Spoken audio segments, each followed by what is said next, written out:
Okay, so there's 5 things that I want to share with you that if you're trying to begin intermittent fasting and you feel scared or intimidated and you just want it to be easier to get into, I'm going to share with you 5 different ways to make it easier. So number 1 is going to be your diet before you start intermittent fasting. So if you've heard of keto or being in ketosis, that is going to help you transition into getting used to fasting. Because what keto does is it makes it where your body is running on fat for fuel, whether it's through food or through your own body fat. So once you get your body used to that, and then you go to fast, while you're fasting, you're not going to have food, so then you're already going to be trained to have your body run on its own fat for fuel. So give ketosis a try. That will help. Number 2 is making a special drink while you fast or before you fast and even after you fast, but especially before you start your fast, or you can even drink this during it, and it's going to be a glass of water, and then it's going to be right here organic apple cider vinegar, and it's going to be some sea salt. Right here I got pink Himalayan sea salt. So mix those 3 that have like 6 or 8 ounces of water, and then put in like a spoonful or 2 of apple cider vinegar and then some salt.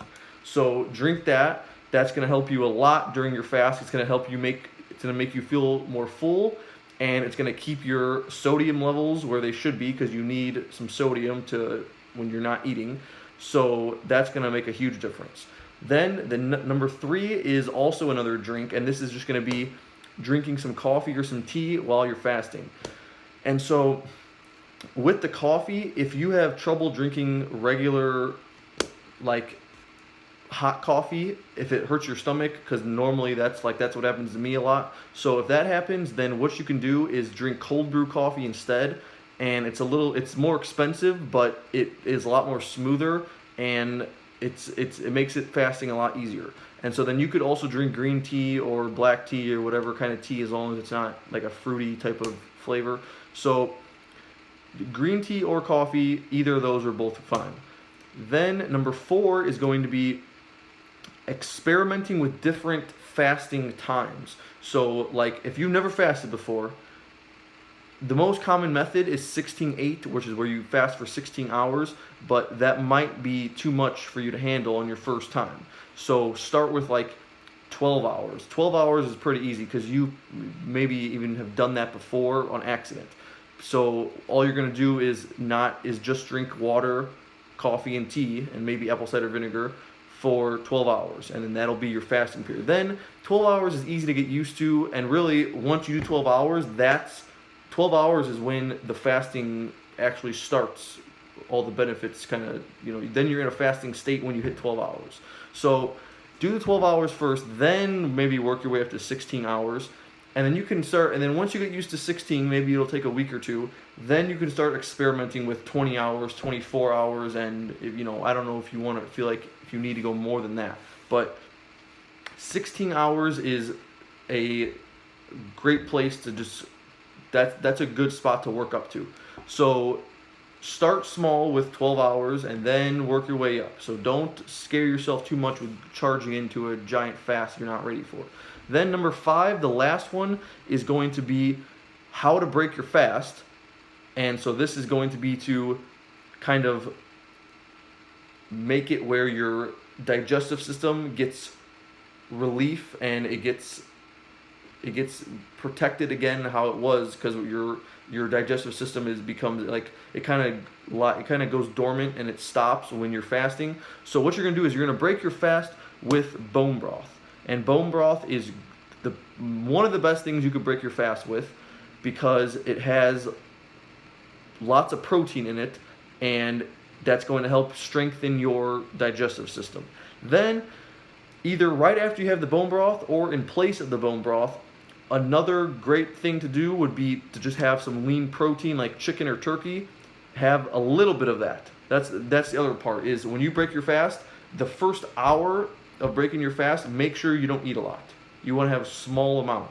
So just a little bit of chicken, a little bit of turkey, maybe 6 ounces.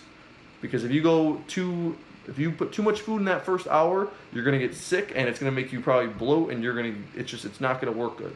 So those 5 things are the best ways to make it easier to get into fasting. So try ketosis, try doing that, even if it's for like a week or two, you'll have an idea of how it feels. Number 2, drink apple cider vinegar with salt and water, like 8 ounces of water, before you fast or during your fast. And then number 3 is drink coffee or tea, which coffee, if you can do regular hot coffee, then that's fine, that'll work. But if you can't, if it hurts your stomach and you get sick from that, like I do cold brew coffee, because that's smooth and it'll work fine. Number 4, experiment with different fasting periods, whether it's like start at 12 hours, then 16, and then if you want to go past to 20 or 24 hours, do that. And you can also experiment with the timing of it. So not just the duration of the fast, but like you don't have to fast from noon to, or not noon to 8.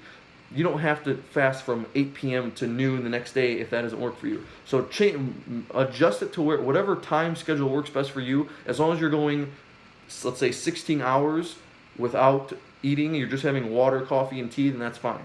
No matter what the hours are, just do what's easiest for you. Then number 5, the last one, is break your fast with bone broth, and if not, then do a small amount of lean protein like chicken or turkey. And those 5 things are a great way to start and get you ready to go for fasting. So let me know what you guys think.